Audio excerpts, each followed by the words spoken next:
Good morning, students. So today we are going to start our next topic, that is change in demand and change in quantity demand. So let's start. Actually, students, first of all, we will study why more of a good is purchased. Why more of a good is purchased when its price falls. कि हम price के कम होने पर ही किसी good की demand ज्यादा क्यों करते हैं, या आप ये कह सकते हैं इसे why does demand curve slope downward, कि जो हमारा डिमांड कर्व होता है उसका स्लोप डाउनवर्ड क्यों होता है. So student, you know that ये जो डाउनवर्ड स्लोप डिमांड कर्व है वो किसको इंडिकेट करता है कि more is purchase in response to fall in price, कि हमारे जब प्राइस कम होते हैं तभी हम क्या करते हैं, तभी हम परचेज ज्यादा करते हैं. ठीक है, परचेज ज्यादा करेंगे. And there is inverse relationship between price of a commodity and the quantity demand. So अब हम देखते हैं कि क्या क्या रीजन है जिसकी वजह से हम लोग जो है प्राइस के कम होने पर ही डिमांड ज्यादा करेंगे या ज्यादा खरीदते हैं. फर्स्ट आपके पास है law of diminishing marginal utility. ये स्टूडेंट्स आपने कंज्यूमर इक्विलिब्रियम में पढ़ चुके हो. ये law of diminishing marginal utility याद होगा आपको. क्या था law of diminishing marginal utility? जैसे जैसे हम एक कमोडिटी की एक के बाद एक यूनिट कंज्यूम करते जाते हैं, हमारी मार्जिनल यूटिलिटी हर नेक्स्ट यूनिट के साथ डिमिनिश होती चली जाती है. ठीक है ना, यही था ना हमारे पास कि हमारी मार्जिनल यूटिलिटी डिमिनिश होगी. जैसे हमने ना चपाती का भी एग्जांपल लिया था कि हमें भूख लगी है तो हम जैसे जैसे अपना चपाती खाते हैं तो हर अगली नेक्स्ट चपाती से हमारी यूटिलिटी उसके लिए कम होती चली जाएगी, मतलब हमारी भूख पहले से कम कम होती जाती है. ठीक है, तो हमने पढ़ा है. तो यहाँ पर अब ये कैसे रिलेट करती है कि अगर हम किसी भी गुड को कंज्यूम कर रहे हैं तो ऑब्वियस है कि क्या होगा, ऑब्वियस है वहाँ पर मार्जिनल यूटिलिटी उसकी डिमिनिश हो गई है. अब जब किसी चीज के लिए आपकी यूटिलिटी कम हो गई तो आप उसकी डिमांड केवल तभी ज्यादा करोगे अगर उसके मार्केट के अंदर प्राइस कम होगी. ठीक है, क्योंकि आपके लिए उसकी जो मार्जिनल यूटिलिटी है वो डिमिनिश हो चुकी है according to law of diminishing marginal utility.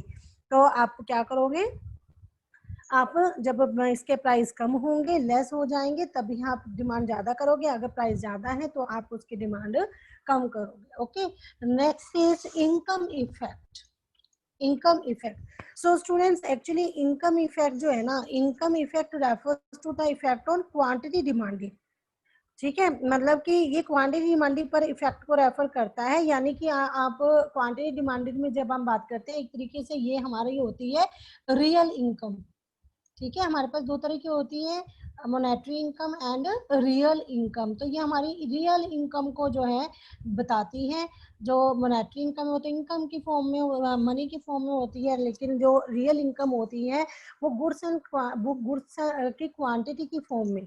ठीक है, गुड्स की जितनी क्वांटिटी आप परचेज कर पा रहे हो उसकी फॉर्म में होती है. तो यहाँ पर जब हम इनकम इफेक्ट की बात कर रहे हैं तो यहाँ पर हम रियल इनकम इफेक्ट की बात करते हैं.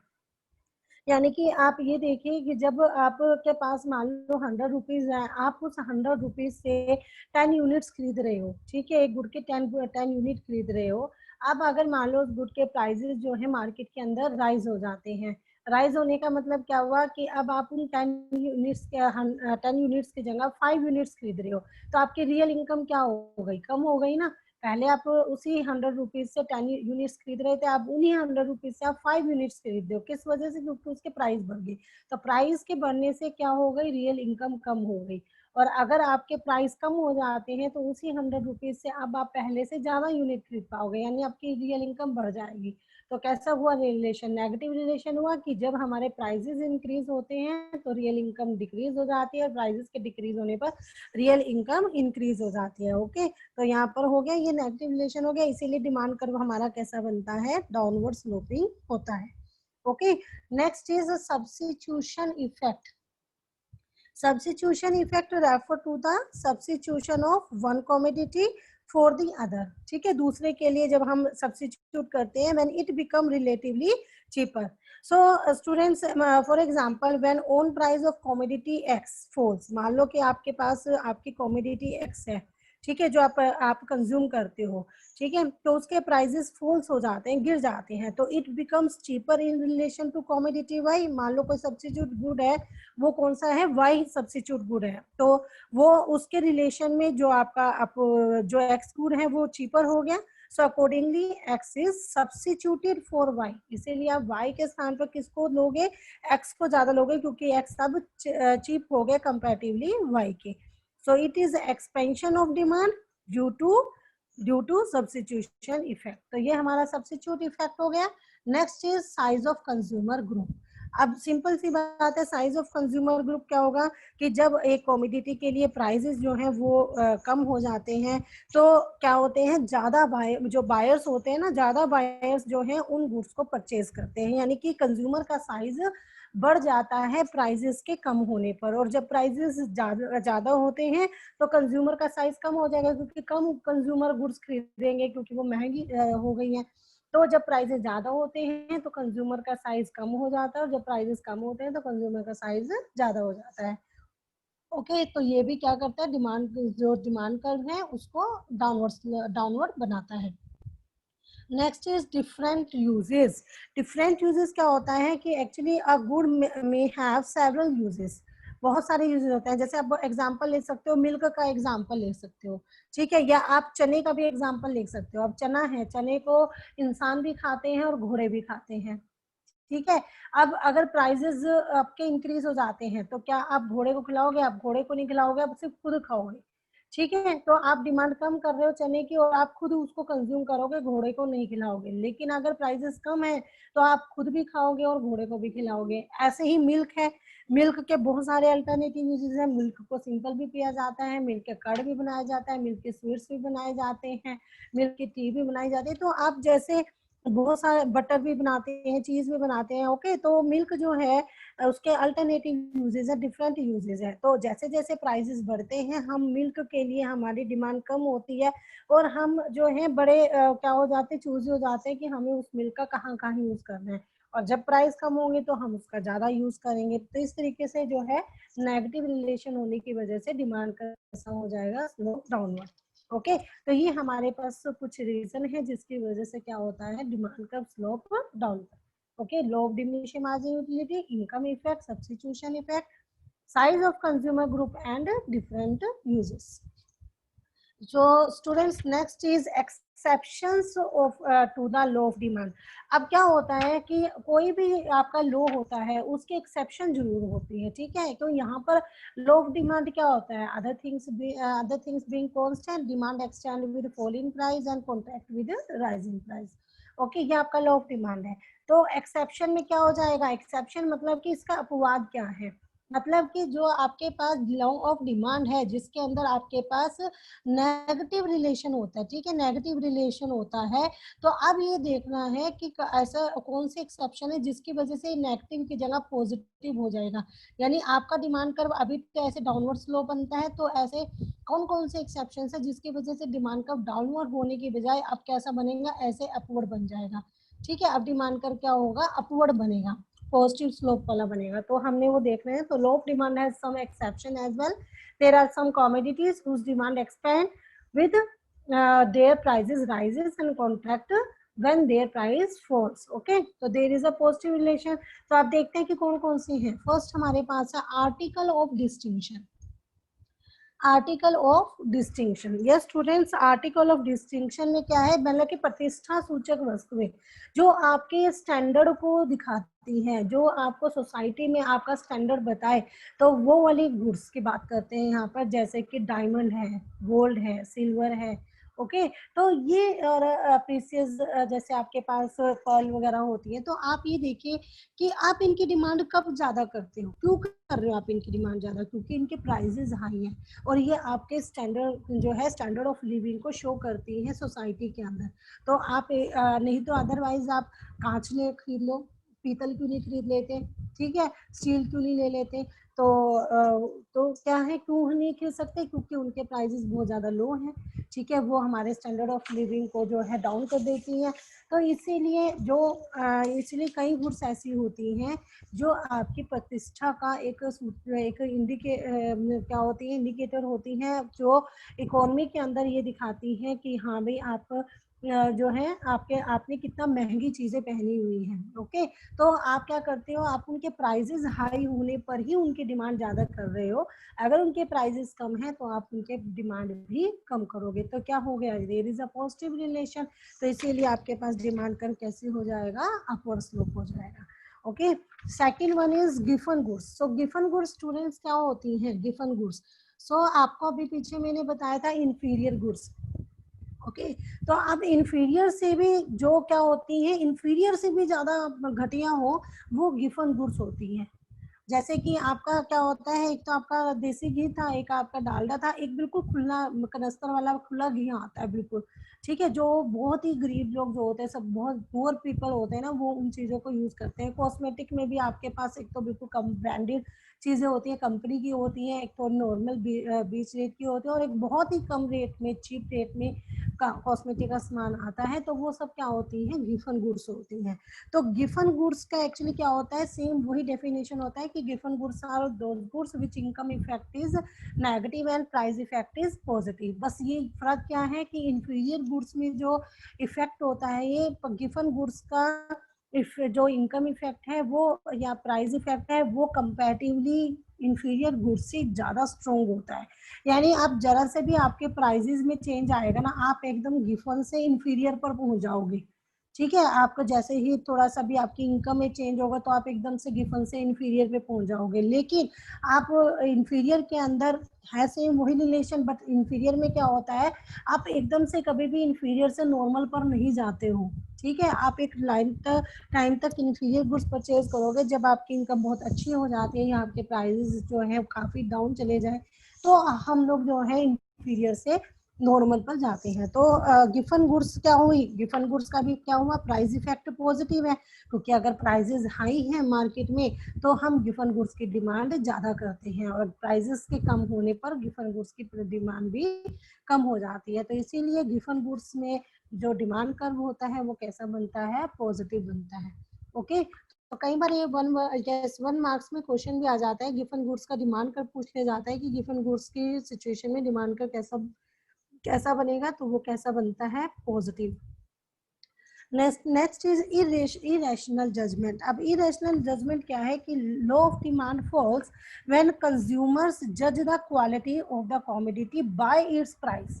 आजकल ये सब में बीमारी है कि हर कोई इंसान क्या होता है, किसी भी प्रोडक्ट की क्वालिटी को जज करता है उसके प्राइजेस से, ठीक है। अब आप ये देखिए कि जो सिंपल दुकानें हैं, दुकानों के ऊपर जो प्रोडक्ट आपको मिलता है और जो बड़े बड़े शोरूम्स में आपको प्रोडक्ट मिलते हैं, हालांकि वो क्या है, एक जैसे प्रोडक्ट है, वो मान लो एक जैसे प्रोडक्ट है, लेकिन एक माइंड में क्या बात होती है लोगों की कि छोटी दुकान पे है तो इसकी क्वालिटी लो है और जो शोरूम में मिल रहा है उसकी क्वालिटी हाई है। तो जो कई लोग क्या होते हैं, प्राइजेस को देखते हुए ही ना कई गुड्स की क्वालिटी को जज करते हैं, और it is an irrational judgement. ये क्या है, ये इरेशनल जजमेंट है, यानी कि बिना सोचे समझे ना, रैशनल होता है सोच समझ कर सोच समझ के कोई काम करना, तो इरेशनल हो गया जो बिना सोचे भी, हाँ भाई प्राइजेस हाई है तो क्वालिटी जरूर डेफिनेटली हाई होगी। So perhaps it is owing to huge price differences between organic and non organic product in the market, ठीक है। अगर आप जाए मार्केट में, आप ऑर्गेनिक और नॉन ऑर्गेनिक प्रोडक्ट की प्राइसेस को देखिए तो बहुत डिफरेंस है दोनों के बीच में, but richer section of the society consider organic product as a very high quality, so accordingly quantity demand of these product has tended to rise even when their prices are extremely high. Okay, so ये इस तरीके से होता है। तो students next is demand curve slope upward when law of demand fail. तो अभी आपने जो एक्सेप्शंस पढ़ी, तो इस सिचुएशन में बता रहे हैं कि जो आपका डिमांड कर्व होता है, जब आपके पास लो ऑफ डिमांड फेल हो जाता है तो उस टाइम पर आपका डिमांड कर्व का स्लोप कैसा बनता है, अपवर्ड बनेगा। जैसा कि आप नीचे देख रहे हैं कि डाउनवर्ड होने के बजाय ये कैसा बन रहा है, अपवर्ड बन रहा है। यानी कि जब प्राइजेस P1 थे तो आपकी क्वांटिटी Q1 थी। जैसे ही प्राइजेस बढ़कर P से P1 पर हुए तो आपकी क्वांटिटी भी बढ़कर Q से Q1 हो गई। तो प्राइजेस के इंक्रीज होने पर आपकी क्वांटिटी भी इंक्रीज हो गई है। ओके, तो इस तरीके से क्या होता है, जब आपके पास लो डिमांड फेल हो जाता है तो वहां पर डिमांड कर्व जो है वो हमारा अपवर्ड स्लोप बनेगा। Okay, next is change in quantity demand and change in demand or movement along a demand curve and shift in demand curve. Yes students, अब इसको देखिए आप, मैं आपको वैसे जनरल अभी आपको ऐसे समझाती हूँ कि जो चेंज इन क्वांटिटी डिमांड, देखिए change in quantity demand and change in demand. Change in quantity demand क्या होगा? चेंज इन क्वांटिटी डिमांड होगा कि other things being constant, demand extend या demand extend with falling price and contract with rise in price. ठीक है, और यहाँ पर क्या होगा, इट मीन्स कि चेंज इन क्वांटिटी डिमांड में क्या होगा, आपके जितने भी दूसरे डिटर्मिनेंट्स हैं वो आपके कांस्टेंट रहने चाहिए, और आपके सिर्फ प्राइजेस में चेंज होने से जब आपके डिमांड में चेंज आता है तो उसको चेंज इन क्वांटिटी डिमांड कहते हैं। यानी कि क्या है, अदर थिंग्स बीइंग इक्वल, ये वाली क्या है, ये तो सब कांस्टेंट रहने चाहिए। तो यहाँ पर क्या है, प्राइजेस के कम या ज्यादा होने से, प्राइजेस के कम या ज्यादा होने से जब आपकी जो क्वांटिटी डिमांड है वो भी क्या होती है, वो भी आपकी बढ़ती ये क्या होती है, ज्यादा या कम होती है। तो ये होता है हमारा चेंज इन क्वांटिटी डिमांड। जबकि चेंज इन डिमांड क्या होगा, चेंज इन डिमांड होगा कि यहाँ पर क्या होगा, when the demand is change with the change in other determinants rather than price. Price के अलावा जितने भी आपके दूसरे डिटर्मिनेंट्स हैं, ठीक है, आपने अभी पीछे पढ़े हैं डिटर्मिनेंट्स, जो भी आपके प्राइस के अलावा दूसरे डिटर्मिनेंट है जिसमें आपकी इनकम आ जाती है, एक्सपेक्टेशंस आ जाती है फ्यूचर, ठीक है, टेस्ट एंड प्रेफरेंसेस आते हैं, प्राइसेस ऑफ रिलेटेड गुड आते हैं, नेशनल इनकम आती है, डिस्ट्रीब्यूशन ऑफ इनकम आती है। तो इनमें जब चेंज होने से, यानी कि ये जब बढ़ती या कम होती है, तो इसमें चेंज होने से जब आपके जो डिमांड है वो कम या ज्यादा होगी, ठीक है, वो कम या ज्यादा होगी, तो यहाँ पर क्या होगा, यहाँ पर ये होगा चेंज इन डिमांड। ओके, दूसरा क्या है कि चेंज इन क्वांटिटी डिमांड में क्या होता है, चेंज इन क्वांटिटी डिमांड में जब आपके सिर्फ प्राइजेस में चेंज होने से आपकी डिमांड में चेंज हो रहा है, तो यहाँ पर सिर्फ आपका जो डिमांड कर्व होता है ना, उस डिमांड कर्व पर केवल मूवमेंट होती है ऊपर से नीचे। जैसे ये आपका क्या है, ये डिमांड कर्व है, ठीक है, ये डिमांड कर्व है, तो सिर्फ आपके प्राइजेस में चेंज हो रहा है, चेंज इन क्वांटिटी डिमांड में, ठीक है, सिर्फ प्राइजेस में चेंज है और अदर डिटर्मिनेंट्स कांस्टेंट है। तो आपका क्या होगा, या तो आपका जो है, या तो वो ऊपर से नीचे की तरफ मूवमेंट होगी, या तो ऊपर से नीचे की तरफ आएगा कंज्यूमर, या नीचे से ऊपर की तरफ ऐसे मूवमेंट होगी। यानी डिमांड कर्व सेम रहेगा, सिर्फ मूवमेंट होगी ऊपर से नीचे की तरफ, ठीक है। लेकिन जो चेंज इन डिमांड होती है, चेंज इन डिमांड के अंदर जो डिमांड कर्व होता है वो क्या हो जाता है, डिमांड कर्व शिफ्ट ही हो जाता है, क्योंकि अदर डिटर्मिनेंट्स में चेंज होने से बता रहे हैं हम, तो अदर डिटर्मिनेंट्स में चेंज होने से हमारा डिमांड कर्व या तो ऊपर की तरफ शिफ्ट हो जाता है, राइटवर्ड शिफ्ट हो जाता है D1 या फिर वो क्या हो जाता है, लेफ्टवर्ड शिफ्ट हो जाता है D2। तो यहाँ पर क्या होता है, यहाँ पर डिमांड कर्व ही शिफ्ट हो जाता है, ठीक है। तो इसीलिए अब यहाँ पर क्या है, जब मूवमेंट होती है, मूवमेंट सिर्फ होगी चेंज इन क्वांटिटी डिमांड में, सिर्फ मूवमेंट होती है, चेंज नहीं होता डिमांड का। तो यहाँ पर या तो एक्सटेंशन होती है डिमांड में, या तो एक्सटेंशन होती है या कॉन्ट्रैक्शन होती है। जबकि यहाँ पर क्योंकि चेंज इन डिमांड में डिमांड कर्व शिफ्ट ही हो जाता है, इसीलिए या तो वो क्या होगा, इंक्रीज होगा डिमांड कर्व, या क्या होगा, डिक्रीज होगा, ठीक है, डिमांड इंक्रीज इन डिमांड होगी या डिक्रीज इन डिमांड होगी। तो ये मेन डिफरेंस है। अगर आपको बस ये डिफरेंस समझ में आए ना, तो फिर उसके बाद ये टॉपिक जो है ना बिल्कुल इजी है। इसमें क्या है, स्टूडेंट क्या क्या इसके अंदर गड़बड़ करते हैं, स्टूडेंट करते हैं कि जब चेंज इन क्वांटिटी डिमांड और चेंज इन डिमांड दोनों में क्या चीज करते हैं कि चेंज इन डिमांड का जो कंसेप्ट है वो चेंज इन क्वांटिटी डिमांड में लिख देते हैं, और चेंज इन क्वांटिटी डिमांड का कंसेप्ट चेंज इन डिमांड में लिख देते हैं। तो आपको क्या माइंड में रखना है, देखिए आपको शुरू में मैंने बताया था ना quantity demand and demand. Quantity demand में आपने सिर्फ क्या पढ़ा था कि एक पर्टिकुलर प्राइस के ऊपर जो आपकी पर्टिकुलर क्वांटिटी होती है वो आपके पास क्या हो गया क्वांटिटी डिमांड। और डिमांड क्या थी कि जब आप डिफरेंट प्राइजेस पे डिफरेंट डिमांड है, ठीक है। तो अब यहाँ आपने जैसे ये करना है कि क्वांटिटी उस चीज़ को माइंड में रखते हुए, यानी अगर हमने चेंज इन क्वांटिटी डिमांड करना है तो चेंज इन क्वांटिटी डिमांड क्या होगा, सिर्फ प्राइस में चेंज होने से डिमांड में चेंज होगी।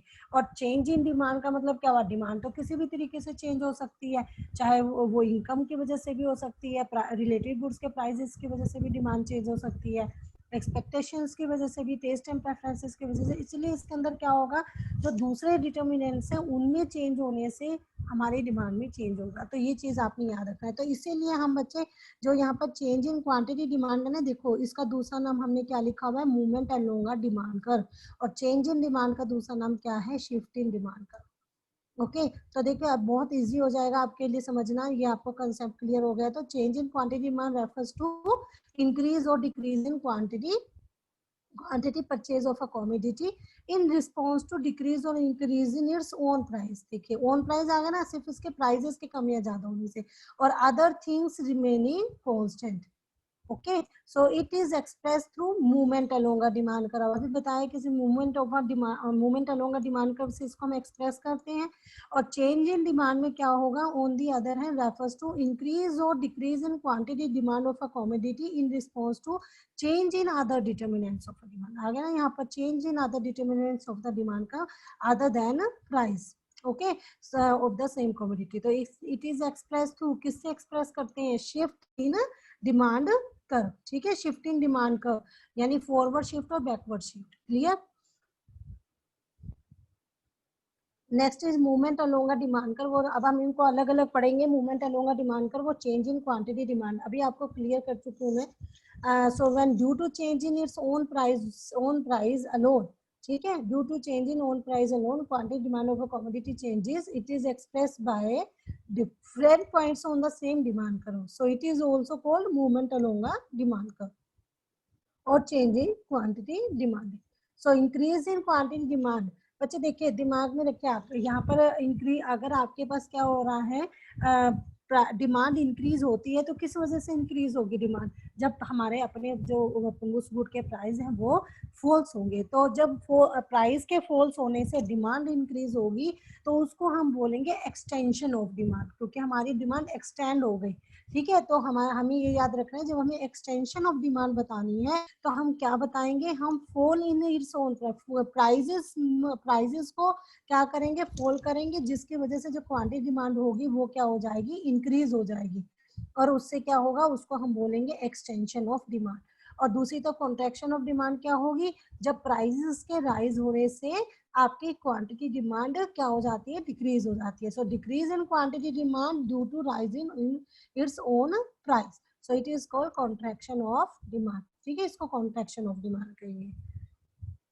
सो next is shift in demand curve और change in demand. Yes, shift in demand curve क्या हो गया, इन दिस केस क्या है, एंटायर डिमांड कर्व शिफ्ट। अभी बताया मैंने कि पूरा का पूरा डिमांड कर्व ही आपका शिफ्ट हो जाता है इधर अपवर्ड और डाउनवर्ड।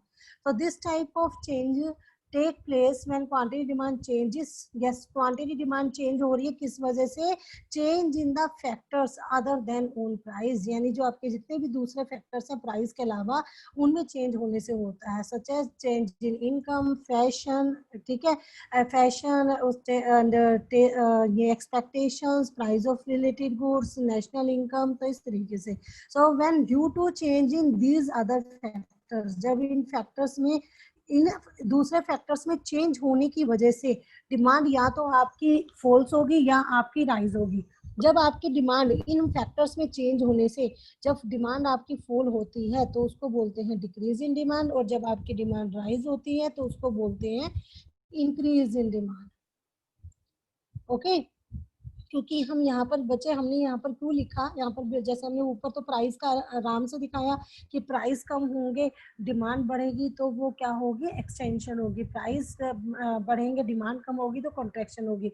यहाँ हमने सीधा लिखा change in the other factor. Change in the other factor क्या, उसमें देखो बहुत सारे फैक्टर है, इनकम भी है, ठीक है, इनकम के कम होने से डिमांड बढ़ेगी, लेकिन प्राइस ऑफ रिलेटेड गुड्स है दूसरी है, तो हर किसी का अपना अलग अलग, उनमें जिस तरह के चेंज होते हैं उस वजह से डिमांड कम या ज़्यादा जो भी उनकी सिचुएशन में होती है, तो हम इनको अलग अलग करके मेंशन नहीं कर सकते ना, तो इसीलिए हमने ये लिखा कि चेंज इन अदर फैक्टर्स में, जो अदर फैक्टर्स में चेंज होने से जब आपकी डिमांड डिक्रीज होए तो उसको बोलते हैं हम क्या बोले, जब डिमांड फॉल्स होए तो उसको बोलेंगे डिक्रीज इन डिमांड, और जब डिमांड राइज होए तो उसको बोलेंगे increase in demand. So next is, yes, ये तो आपके पास टेबल दी हुई है, देखिए अब आपको बिल्कुल क्लियर होगा ये, change in quantity demand, change in demand, change in quantity demand को movement along demand curve, then movement of along demand curve extension में आता है, extension of demand and contraction of demand. जो एक्सटेंशन ऑफ डिमांड है वो किस वजह से होगा, वो आपके खुद के प्राइजेस में के डिक्रीज होने के कारण होगा, जबकि कॉन्ट्रैक्शन ऑफ डिमांड क्या होगा, आपके प्राइजेस के इंक्रीज होने के कारण होगा। शिफ्ट इन डिमांड में क्या होगा, शिफ्ट इन डिमांड में आपके पास क्या होता है, डिक्रीज इन डिमांड है ना, इंक्रीज इन डिमांड, ठीक है, ये आपको कि डिक्रीज इन डिमांड होती है जो बैकवर्ड शिफ्ट है डिमांड कर्व का, और इंक्रीज इन डिमांड में क्या होगा, forward shifting of demand curve की, और ये किस वजह से होंगे, change by change in factor other than own price of the commodity. Next is extension and contraction of demand. Yes, extension and contraction of demand, अब इनको अलग अलग देखते हैं। तो extension, yes, when change in the quantity demand of a commodity is caused by change in own price, it is called extension and contraction of demand और change in quantity demand. मेरे ख्याल से ये सब आपको क्लियर हो गया अब।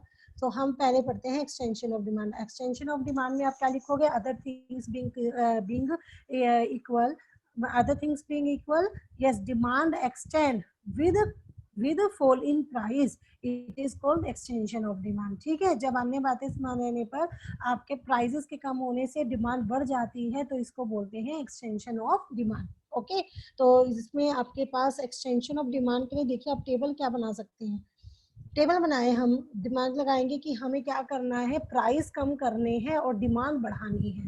ठीक है, तो हम क्या करेंगे, पहले प्राइस हम ज्यादा लेंगे, हमने माना कि पहले हमारे पास प्राइस था 5, ठीक है, कमोडिटी एक्स है और उस कमोडिटी एक्स के प्राइसेस 5 है, और उस 5 प्राइसेस के ऊपर हम जो कितनी क्वांटिटी डिमांड हो रही है हमारी 1 की हो रही है।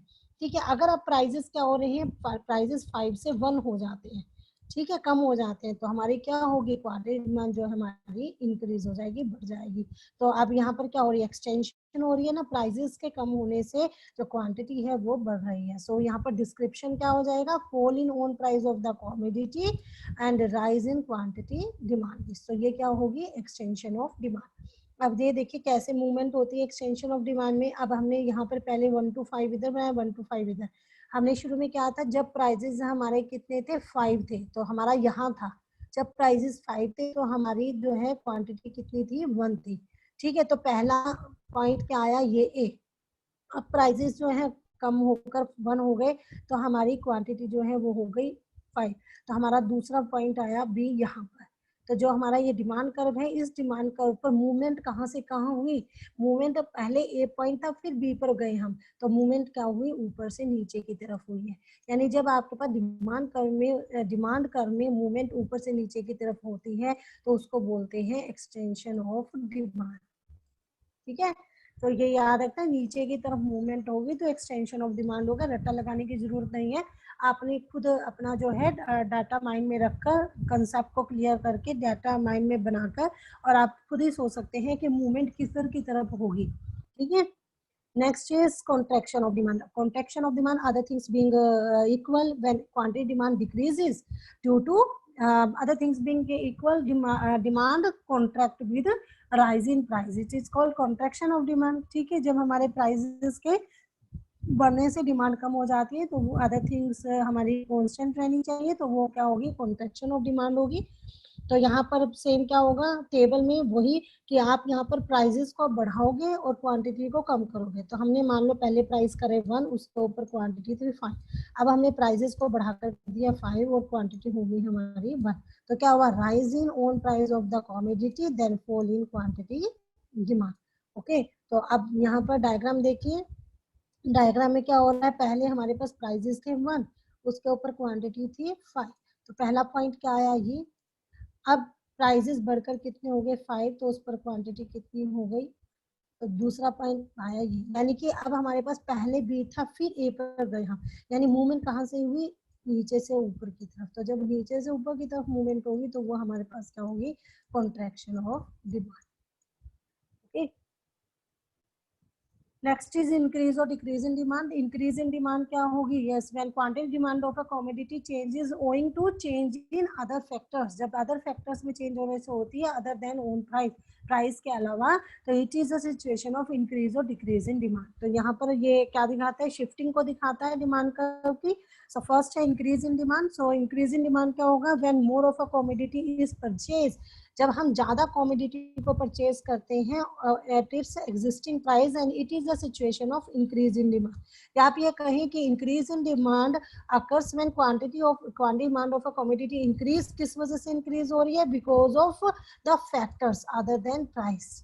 ठीक है, सो यहाँ पर देखें कैसे करेंगे हम लोग, देखिए पहले प्राइस हमारे थे 10, उस प्राइस के ऊपर हमने क्वांटिटी की 20 की, अब क्या हुआ, प्राइस तो हमारे कांस्टेंट ही रहे, प्राइस तो हमारे 10 के 10 ही रहे, लेकिन अदर फैक्टर्स में चेंजेस होने की वजह से हमारी क्वांटिटी जो है वो 20 से बढ़कर क्या हो गई, 30 होगी। तो ये किसको दिखा रहा है, आप डिस्क्रिप्शन में यहाँ पर लिख सकते हो कि यहाँ पर क्या लिख सकते हो, constant prices and rise in demand, तो आप लिख सकते हो राइज इन डिमांड, तो ये किसको दिखाएगा, ये इंक्रीज इन डिमांड को दिखा रहा है। ओके, तो आप डायग्राम देखें, डायग्राम में हम बनाएंगे इसको कैसे, कि अब हमारे पास प्राइस जो थे हमने यहाँ पर 10 लिए, अब जब यहाँ प्राइस 10 थे तो उसके ऊपर हमारी क्वांटिटी थी 20 की, ठीक है, तो ये एक पॉइंट ये आ गया 20।